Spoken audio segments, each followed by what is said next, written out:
Iran എന്ന മതം തിന്നു ജീവിക്കുന്ന ഒരു സമൂഹത്തെ പൂർണ്ണമായും ഇല്ലാതാക്കാൻ പറ്റില്ല. എന്റെ തമ്പുരാൻ, എന്റെ സാജ, ഇറാൻ മതം തിന്നാണ് ജീവിക്കുന്നതെങ്കിൽ ഇതെന്താ നമ്മൾ പറയാ? ഇതിനെന്താ നമ്മൾ പറയണ്ടേ? മതം തൂറി ജീവിക്കുകയെന്നോ? എന്റെ പൊന്നു സാജ, നീ നിന്റെ വാല് ട്രംപിന്റെ വാലുമ കൂട്ടിക്കെട്ടിക്കഴിഞ്ഞാലും ഇറാൻ തോൽക്കൂല. നീ നിന്റെ സ്റ്റുഡിയോയിൽ കുത്തിരുന്ന് അപ്പിട്ട് കഴിഞ്ഞാലും ഇറാൻ തോൽക്കൂല. ഇമ്മാതിരി ഊളത്തരൊന്നും പറഞ്ഞു വരാണ്ടിരിക്കും. വല്ല അമേരിക്കയിലോ വല്ല UK-ലോ അവിടെയൊക്കെ പോയിട്ട് വല്ലവന്റെ വെഴുപ്പൊക്കെ അലക്കി അല്ലെങ്കിൽ അതൊക്കെ തിന്ന് ജീവിക്കാനേ നിന്നെ കൊണ്ടൊക്കെ പറ്റുള്ളൂ. പിന്നെ ഇവിടുത്തെ കുറേ സംഖ്യകൾ ഇതുപോലത്തെ എന്താ പറയാ, ഇതുപോലത്തെ വാർത്തകൾ വെച്ച് നിനക്ക് സുഖിപ്പിക്കാൻ പറ്റും. വേറെ വല്ല പണിക്കും പോടാ. Epic Fury! Epic Fury! ലോകം കണ്ട അമേരിക്കൻ പ്രസിഡന്റുമാരിൽ ഇതുപോലത്തെ ഒരു വേട്ടാവളി, അങ്ങനെ പറയണ്ട, വേട്ടാവളി എന്ന് പറയണ്ട, ഇതുപോലത്തെ ഒരു പരാജയം വേറെ ഉണ്ടാവുമോ? നിങ്ങളൊന്ന് ചിന്തിച്ച് നോക്കി. എല്ലാം കഴിഞ്ഞു, യുദ്ധം നിർത്താൻ അപേക്ഷിച്ചിട്ട് ഇറാൻ. ഇതാണ് ഇന്ത്യൻ മാധ്യമങ്ങളല്ല, നമ്മുടെ കേരളത്തിലെ സംഘമാധ്യമങ്ങളുടെ ഉള്ളലിരിപ്പ്. കഷ്ടം. യുദ്ധം അധികം നീളില്ല, തരിപ്പണമാക്കാൻ US. എൻ്റെ പൊന്ന്, അയ്യോ പൊന്നൊന്നും വിളിക്കല്ലേ, എൻ്റെ പരമസംഖി വാണങ്ങളെ, നിങ്ങളിവിടെ കുത്തിയിരുന്നിട്ട് പണമാവില്ല. നിങ്ങളൊക്കെ പിണമായി കഴിഞ്ഞാലും ഇറാൻ അവിടെ തന്നെ ഇരിക്കും. നിന്നൊക്കെ പിണമായിട്ട് അങ്ങ് തെക്കോട്ട് എടുക്കുന്ന സമയത്ത് നീയൊക്കെ കത്തി തീർന്നു കഴിഞ്ഞാലും ഇറാൻ അവിടെ ഇരിക്കും. ആ സമയം കൊണ്ട് ഇസ്രായേലിനെയും ഈ പറഞ്ഞ പോലത്തെ അമേരിക്കൻ ബേസുകളെയും തരിപ്പണമാക്കിയിട്ടുണ്ട്, പിണമാക്കി വെച്ചിട്ടുണ്ട്. അപ്പോൾ ഇന്നത്തെ കുറച്ച് ന്യൂസിലോട്ടും വീഡിയോസിലോട്ടും നമുക്ക് വരാം. യുദ്ധത്തിൻ്റെ കാര്യങ്ങളെ പറ്റിയിട്ടൊക്കെ തന്നെയാണ്. നമ്മൾ തുടക്കത്തിൽ ഇൻട്രോയിൽ കാണിച്ച പോലെ നമ്മുടെ നാട്ടിലെ സംഘി മാധ്യമങ്ങൾ അല്ലെങ്കിൽ മാധ്യമങ്ങൾ ഇരുന്ന് കഷ്ടപ്പെടുന്നത് നിങ്ങൾ കണ്ടില്ലേ? ഇതാണ് നമ്മുടെ നാട്ടിൻ്റെ അവസ്ഥ. ഇതാണ് നമ്മുടെ നാട്ടിലെ മലയാളികളുടെ അടുത്തോട്ട് എത്തുന്ന ഏറ്റവും വലിയ ന്യൂസുകളും. അല്ലെങ്കിൽ ഇത് കണ്ടിട്ട് സുഖത്തിലും സന്തോഷത്തിലും നിർവൃതി കൊണ്ട് നീരാട്ടി നടക്കുന്ന കുറേ സംഘികളുമാണ് നമ്മുടെ നാട്ടിൽ അമേരിക്കക്കും ഇസ്രായേലും ജയ് വിളിച്ച് നടക്കുന്ന ടീം.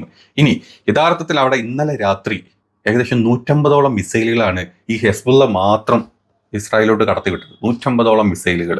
അതായത് ഒരു തെക്ക് തൊട്ട് വടക്ക് വരെ, പടിഞ്ഞാറ് തൊട്ട് അങ്ങോട്ട് കിഴക്ക് വരെ ഇസ്രായേലിൽ കംപ്ലീറ്റ് നല്ല മിസൈൽ മഴ ആയിരുന്നല്ലോ അവിടെ.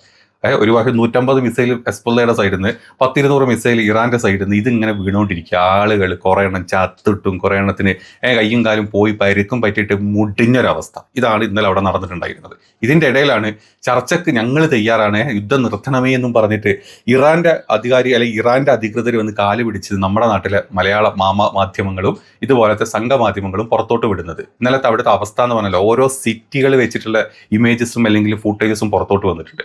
ഇനി ഈ പറഞ്ഞ ഇസ്രായേലിൽ മാത്രം നോക്കണ്ട, ഇറാഖിൽ അമേരിക്കൻ ബേസിലും കുവൈറ്റിലും ബഹ്റൈനിലും ഇവൻ ഇന്നലെ ക്രീക്ക് ഹാർബറിൽ വരെ, നമ്മുടെ ദുബായ് ക്രീക്ക് ഹാർബറിൽ അങ്ങോട്ട് വരെ ഡ്രോണ് വന്ന് വീണിട്ടുണ്ട്. ഇങ്ങനെ തലങ്ങും വലങ്ങും അടിച്ചോണ്ടിരിക്കുകയാണ് ഇറാൻ. ഇതൊന്നും കാണാണ്ട് സത്യം പറഞ്ഞാലല്ല, അമേരിക്കയും ഇസ്രായേലും അവർ മറ്റ് രാജ്യങ്ങളെ വെച്ചിട്ട് അല്ലെങ്കിൽ ഈ പറഞ്ഞ പാകിസ്ഥാനെ വെച്ചിട്ടും മറ്റ് യൂറോപ്യൻ രാജ്യങ്ങളോട് വെച്ചിട്ടും ഗൾഫ് രാജ്യങ്ങളോട് അങ്ങോട്ട് പറഞ്ഞു തുടങ്ങി, എങ്ങനെയെങ്കിലും ഒന്ന് യുദ്ധം അവസാനിപ്പിക്കണം, ഞങ്ങളെ കൊണ്ട് പറ്റുന്നില്ല, ഞങ്ങളായിട്ട് അവസാനിപ്പിച്ചാൽ ഞങ്ങൾക്ക് പിന്നെ ഇറങ്ങി നടക്കാൻ പറ്റാത്ത അവസ്ഥ. ഇപ്പോൾ നെതന്യാഹു ഇറങ്ങി നടന്നിട്ട് കുറേ ദിവസങ്ങളായിട്ട് അവിടെ ഉണ്ടോ അതോ ചത്ത് മലച്ചോ എന്നുള്ളതൊന്നും ആർക്കും അറിയില്ല. ഇതുവരെ പുറത്തോട്ട് വന്നിട്ടില്ല. പഴയൊരു വീഡിയോ എടുത്തിട്ട് ഇപ്പം നമ്മുടെ സംഘ ചാനലുകളൊക്കെ ഉണ്ട്. നെതന്യാഹു വന്നല്ലോ, സംസാരിച്ചല്ലോ, അത് കുറച്ചും പഴയ വീഡിയോകൾ. ഇതും വെച്ചിട്ടാണ് ഇവന്മാർ നടന്നുകൊണ്ടിരിക്കുന്നത്. ഏതാണെങ്കിലും ഇവർ കാലും കയ്യും പിടിച്ചുകൊണ്ടിരിക്കുകയാണ് മറ്റ് രാജ്യങ്ങൾ. ഇന്നലെ ഐക്യരാഷ്ട്രസഭയിൽ സുരക്ഷാ സമിതിയിൽ 15 വോട്ടിൽ, അത് 15 അംഗത്തിൽ 11 വോട്ടും ഇസ്രായേലിൽ അല്ലെങ്കിൽ ഇറാൻ കാണിക്കുന്നത് തെറ്റാണ്, അല്ല ഇറാൻ ഗൾഫ് മേഖലയിലോട്ട് കാണിക്കുന്ന ഈ ആക്രമണങ്ങളും കാര്യങ്ങളും അപലപിച്ചുകൊണ്ടൊക്കെ UN ഇപ്പം പുറത്തോട്ട് വന്നിട്ടുണ്ട്. UN എന്നൊക്കെ പറഞ്ഞതില്ല, പിടുക്ക് അല്ലെങ്കിൽ ഇങ്ങനെ വിറച്ചുകൊണ്ടിരിക്കുന്ന ടീമാണ്. അമേരിക്ക ഒന്ന് കണ്ണുരുട്ടി, ഇസ്രായേൽ കണ്ണുരുട്ടി കഴിഞ്ഞാൽ, കാരണം ഫണ്ട് കിട്ടണേ. UN-ന്റെ 80% ഫണ്ട് അമേരിക്ക തടഞ്ഞു വെച്ചിരിക്കുകയാണ്. അത് കിട്ടണമെങ്കിൽ ട്രംപിന്റെ കാല് നക്കണം, അല്ലെങ്കിൽ ട്രംപിന്റെ ആസനം നക്കി കഴിഞ്ഞാലേ UN-ന് അത് കിട്ടുകയുള്ളൂ. അതുകൊണ്ട് ഇത്തരത്തിലുള്ള ഇറാനെതിരെയുള്ള എന്താ പറയുക പ്രമേയമൊക്കെ പാസ്സാക്കിയിട്ടുണ്ട്. ഏതായാലും ആ പ്രമേയത്തിൽ നിന്ന് ചൈനയും അതുപോലെ തന്നെ റഷ്യയും മാറി നിന്നിട്ടുണ്ട്. ബാക്കി 11 അംഗ അമേരിക്കന്റെ ആസനം നക്കികൾ അതിന് സൈൻ ചെയ്തിട്ട് അല്ലെങ്കിൽ ഓക്കെ പറഞ്ഞിട്ടുണ്ട്. തിരിച്ച് ഇറാനെ ആക്രമിക്കുന്നതിനെ പറ്റിയുള്ള പ്രമേയം വന്നപ്പോൾ അത് തള്ളിപ്പോവുകയും ചെയ്തിട്ടുണ്ട്. ഇതാണ് UN. ഇനി UN-ന്റെ കാര്യം ഒന്നും പറഞ്ഞാൽ ആരും ഇങ്ങോട്ട് വരരുത്. UN എന്നൊക്കെ പറഞ്ഞു കഴിഞ്ഞാൽ വെറും തേർഡ് റേറ്റ് സംഘടനകളായിപ്പോയി. അതായത് അമേരിക്കയ്ക്കും ഇസ്രായേലും ചാടിച്ച് കളിക്കാനുള്ള വെറും പരിപാടികളായിട്ട് മാറിയിട്ടുണ്ട് കുറച്ച് കാലങ്ങളെ കൊണ്ട്, അല്ലെങ്കിൽ ഒരു 5 വർഷം കൊണ്ട് അങ്ങനെ ആയിട്ടുണ്ട് UN ഒക്കെ. അപ്പോൾ ഇതാണ് അവിടെ നടന്നുകൊണ്ടിരിക്കുന്നത്. ഇനി നമ്മൾ ഇൻട്രോയിൽ കാണിച്ചിട്ടുള്ള നമ്മുടെ മലനാടൻ സാജൻ്റെ വീഡിയോ ഒന്ന് കാണാം. സാജൻ്റെ കഷ്ടപ്പാടുകൾ, സാജൻ്റെ കഷ്ടപ്പാടുകളൊക്കെ ചെയ്തിട്ടോ ഒന്നും നടക്കുന്നില്ല. എങ്ങനെ വെളുപ്പിക്കണം, ഏത് വെളുപ്പിക്കണം എന്നറിയാത്തൊരവസ്ഥ. അപ്പോൾ പിന്നെ അവിടെ മതം കുത്തിക്കയറ്റി കഴിഞ്ഞാൽ സംഖ്യയ്ക്കൊരു സന്തോഷമൊക്കെ കിട്ടും. സാധനം അറിയാം സംഭവം US തോറ്റുകൊണ്ടിരിക്കുകയാണ്, അല്ലെങ്കിൽ ഇസ്രായേൽ പണി പാളിക്കൊണ്ടിരിക്കുകയാണ്. അവിടെയൊക്കെ കറങ്ങി വന്ന സാജന്റെ അവസ്ഥ അല്ലെങ്കിൽ നമുക്കറിയാം. അപ്പം ഇനിയിപ്പം ആകെ ഒരു കാര്യത്തിലേക്ക് മതം അങ്ങോട്ട് കുത്തിക്കയറ്റുക, മതം വിറ്റ് അല്ലെ മതം തിന്ന് ജീവിക്കുന്ന ഇറാനാണ്, ഇറാനെ തോൽപ്പിക്കാൻ പറ്റുന്നില്ല, എന്നാൽ അത്രയും ബോധമില്ലാത്തവന്മാരാണ് എന്നുള്ള രീതിയിൽ ചിത്രീകരിക്കണം അവന്. അവൻ പറഞ്ഞത് കേട്ടിട്ടുണ്ട്. ട്രംപിന് ഒരു കാര്യം പിടികിട്ടി, വിചാരിച്ചത്ര എളുപ്പത്തിൽ കാര്യങ്ങൾ നീങ്ങുന്നില്ല. എത്ര ശക്തമായി ആക്രമിക്കാൻ ശ്രമിച്ചാലും, ഇസ്രായേലിനെ പിന്തുണച്ചുകൊണ്ട് രംഗത്തിറങ്ങിയാലും, ഇറാൻ എന്ന മതം തിന്നു ജീവിക്കുന്ന ഒരു സമൂഹത്തെ പൂർണ്ണമായും ഇല്ലാതാക്കാൻ പറ്റില്ല.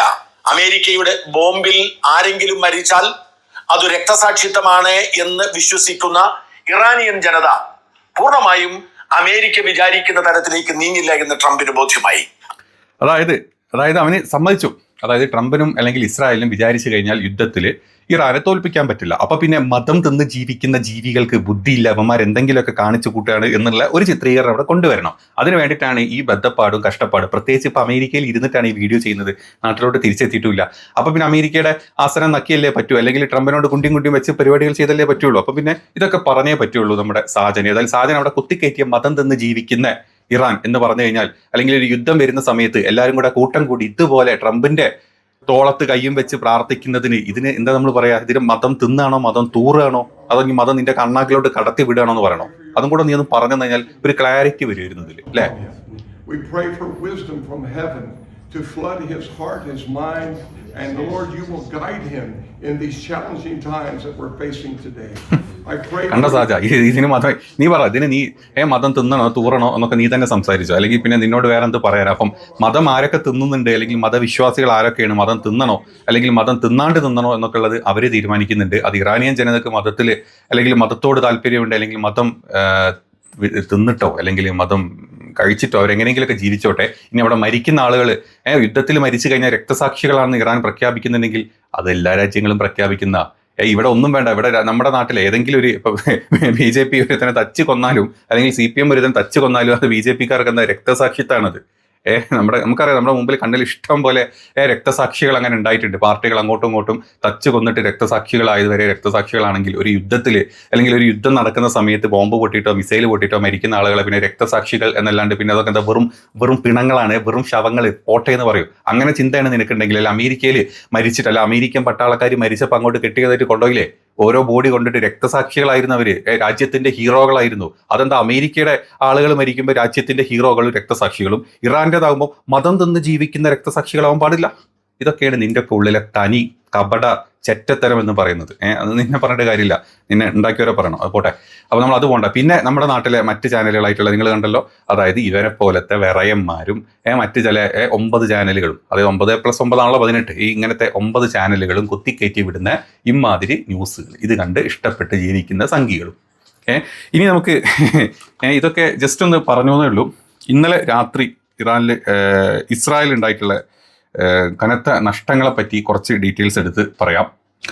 സത്യത്തിൽ ഇറാൻ തകർന്നിട്ടുണ്ടോ അതല്ലെങ്കിൽ ഇറാനാണോ മുന്നോട്ട് ചർച്ചയ്ക്ക് വന്നത് എന്നുള്ള ന്യൂസാണ് ഇന്ന് രാവിലെ ഏറ്റവും കൂടുതൽ നമ്മൾ കണ്ടുകൊണ്ടിരിക്കുന്നത്.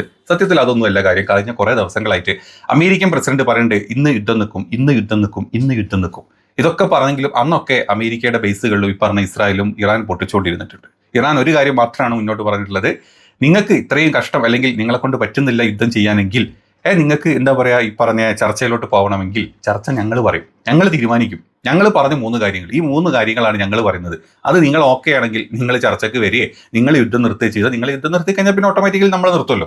അമേരിക്കയും ഇസ്രായേലും ഞങ്ങളെ കൊണ്ട് പറ്റുന്നില്ല, ഞങ്ങൾ നിർത്തുകയാണ്, നിങ്ങൾ പറഞ്ഞ ആവശ്യങ്ങൾ ഞങ്ങൾ സമ്മതിച്ചു തരാം എന്ന് പറഞ്ഞാൽ പിന്നെ ഇറാൻ യുദ്ധം ചെയ്യേണ്ട കാര്യമില്ലല്ലോ. അപ്പം ഇറാൻ മുന്നോട്ട് വെച്ചിട്ടുള്ള ഇറാന്റെ പ്രസിഡന്റ് മസൂദ് പെഷഷ്കിയാൻ ഇന്നലെ വന്നിട്ട് സംസാരിച്ചിട്ടുള്ളത്, അതായത് റഷ്യ പാകിസ്ഥാൻ നേതാക്കളുമായിട്ടുള്ള ചർച്ചയ്ക്ക് ശേഷമാണ് ഇത്തരത്തിലുള്ള 3 നടപടികളുടെ കാര്യം പുള്ളി പറഞ്ഞിട്ടുള്ളത്. ഒന്ന്, ഇറാനെ നിയമാനുസൃതമായിട്ട് അവകാശങ്ങൾ അംഗീകരിക്കണം. അതായത് ഇറാൻ ഒരു പരമോന്നത അധികാരമുള്ള രാജ്യമാണ്, അവരുടെ കാര്യങ്ങൾ അവർ നോക്കിക്കോളും. അത് ബാക്കിയുള്ള രാജ്യങ്ങൾ അംഗീകരിക്കുക, ആവശ്യമില്ലാത്ത ഉപരോധങ്ങൾ അങ്ങോട്ട് എടുത്തു മാറ്റുക.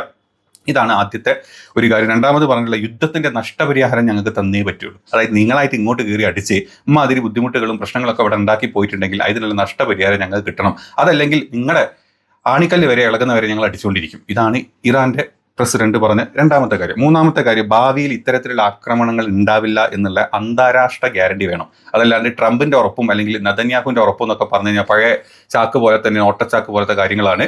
പറഞ്ഞ വാക്കിന് ഒരു ഇച്ചിരി പോലും വില തരാത്ത വെറും ഊളകളാണ് ഈ രണ്ടെണ്ണം. അപ്പം ഇതിന്റെ രണ്ടെണ്ണമില്ല, അന്താരാഷ്ട്ര ഉറപ്പ് ഗ്യാരണ്ടി ഞങ്ങൾക്ക് കിട്ടുകയാണെങ്കിൽ ഓക്കെ, അങ്ങനെയാണെങ്കിൽ നിങ്ങൾ അതേ സമയത്ത് നിങ്ങൾ ഈ പറഞ്ഞ പോലെ യുദ്ധം നിർത്തുകയാണെങ്കിൽ ഞങ്ങളെ നിർത്തിയേക്കാം. ഇതാണ് ഇറാന്റെ സൈഡിൽ നിന്ന് പറഞ്ഞിട്ടുള്ള 3 കാര്യങ്ങൾ. ഇതിനെയാണ് വളച്ചൊടിച്ച് ഇറാൻ തോറ്റേ, ഇറാൻ ചർച്ചയ്ക്ക് മുന്നോട്ട് വന്ന്, ഇറാൻ അല്ല ചർച്ചയ്ക്ക് മുന്നോട്ട് വന്നത്, അമേരിക്കയും ഇസ്രായേലുമാണ് ചർച്ചയ്ക്ക് വേണ്ടിയിട്ട് ഈ കണ്ട രാജ്യങ്ങളുടെ എല്ലാവരുടെയും കാല് പിടിച്ച് കഴുകിക്കൊണ്ടിരിക്കുന്ന അവസ്ഥ. ഇതാണ് ഇന്നലെ ഉണ്ടായിട്ടുള്ളത്. ഇതേ സമയത്ത് തന്നെ ഇറാന്റെ സൈഡിൽ നിന്ന് വൻതോതിലുള്ള റോക്കറ്റ് ആക്രമണങ്ങളാണ്, അതായത് വടക്കൻ ഇസ്രായേലിനെ ലക്ഷ്യമാക്കിയിട്ടായിരുന്നു ഹിസ്ബുള്ളയുടെ ഏകദേശം 150ഓളം റോക്കറ്റുകളാണ് വിക്ഷേപിച്ചത്.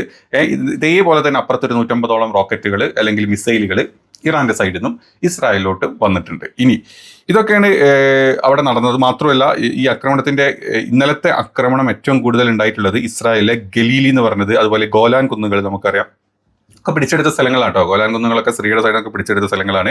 ഇങ്ങനത്തെ സ്ഥലങ്ങളിലൊക്കെ ആയിരുന്നു ഇന്നലെ ഏറ്റവും കൂടുതലായിട്ടുള്ള ആക്രമണങ്ങൾ ഉണ്ടായിട്ടുണ്ട്. കൂട്ടത്തിൽ തന്നെ ഇസ്രായേലിന്റെ ഒരുപാട് വ്യോമ പ്രതിരോധ സിസ്റ്റം, അയൺ ഡോം സിസ്റ്റങ്ങളും സാറ്റലൈറ്റ് മന്ദിരങ്ങളും ഇന്നലെ കംപ്ലീറ്റ് അടിച്ച് തകർത്തിട്ടുണ്ട് ഈ ഇറാന്റെ ആക്രമണത്തിൽ. അപ്പം ഇതൊക്കെയാണ് ഇന്നലെ രാത്രികളിൽ നമ്മൾ ലൈവിൽ വന്നിട്ടുണ്ടായിരുന്നില്ല, അതിനുശേഷം നടന്നിട്ടുള്ള കുറച്ച് കാര്യങ്ങൾ ജസ്റ്റ് ഒന്ന് പറഞ്ഞു പോകുന്നതായിരിക്കും രാവിലെ തന്നെ. അപ്പോൾ അടുത്ത വീഡിയോയിൽ കാണാം. വീഡിയോ മാക്സിമം സപ്പോർട്ട് ചെയ്യുക, മാക്സിമം നിങ്ങളുടെ സൈഡിൽ നിന്ന് ലൈക്കും ഷെയറും പോണ ആളുകളുടെ അടുത്തോട്ട് ഇതൊക്കെ എത്തണം. ഇതൊക്കെയാണ് യഥാർത്ഥത്തിൽ നടക്കുന്നത്, അല്ലാണ്ട് നമ്മുടെ പത്രമാധ്യമങ്ങളിൽ കാണിക്കുന്ന കാര്യങ്ങളല്ല അവിടെ യഥാർത്ഥത്തിൽ നടക്കുന്നത്. അതുകൊണ്ട് സപ്പോർട്ട് മാക്സിമം തരിക. നമുക്ക് അടുത്ത അപ്ഡേറ്റിലോട്ട് അടുത്ത വീഡിയോയിൽ വരാം.